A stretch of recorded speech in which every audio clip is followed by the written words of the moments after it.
14 తెలంగాణ ఇచ్చిన తర్వాత కానీ నేను ఆర్ఎస్ఎస్ బీజేపీ ఇదంతా అనుడు అనేది ఉట్టి డబ్బా మాటలు. ఎంతైతే బండి సంజయ్ కమ్యూనిటీ నా కమ్యూనిటీ ఇద్దరిది ఒకటే అనే దాంట్లో ఎంత వాస్తవం ఉన్నదో ఇగో ఇది కూడా గంతనే. ఇటువంటి వాదన కూడా ఈ బీజేపీ ఆర్ఎస్ఎస్ రేపు పొద్దుగాల ఎంఆర్పిఎస్ వర్గీకరణకు బీజేపీ సపోర్ట్ చేసింది కాబట్టి మాదిగ సెక్షన్ మొత్తం అటు బీజేపీకి సపోర్ట్ చేస్తున్నదని అట్లా కాదు. నేపథ్యం ఎక్కడికి వెళ్ళి వచ్చింది? ఎస్ నేను సీక్రెట్ ఏజెంట్గా అంటే నేను బరాబర్ చెప్తున్నా, ఇప్పుడు కూడా చెప్తున్నా. నేను డే 1 నుంచి అంటే ఇది నా ప్రధానమైన ప్లాట్ఫామ్ కాకపోవచ్చు కానీ డే 1 నుంచి ఇది ఒక న్యాయబద్ధమైన డిమాండ్.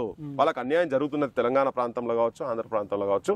ఎక్కువ శాతం మొత్తము నేను అనేది కాదు కదా, నీకు ఏ కమిషన్ వేసినా కానీ ఏ కమిషన్ 65 వేసిన కమిషన్ లోతూర్ కమిషన్ కావచ్చు, దాని తర్వాత ఉషామైరా కమిషన్ ఏ కమిషన్స్ వచ్చినా కానీ అన్యాయం జరుగుతున్నదని చెప్పని చాలా క్లియర్ కట్ గా చెప్పింది కదా. మనం అనేది కాదు, లాస్ట్ సుప్రీంకోర్టు కూడా చెప్పింది కదా, ఎస్ ఇది న్యాయబద్ధమైన డిమాండ్, రాష్ట్రాలకు మేము అధికారం ఇస్తున్నామండి. ఇదంతా జరిగిన తర్వాత కూడా ఇప్పుడు కూడా అడాంగేసి కాళ్ళ కారడ్డం వేసి మేము దీన్ని కానీయకుండా చేస్తామని చెప్పానంటే ఇప్పుడు ఏంది లగడపాటిలు ఎట్లయితే ఆంధ్ర తెలంగాణ డివిజన్ గురించి కొట్లాడినప్పుడు లగడపాటిల పాత్ర ఏం జరిగింది?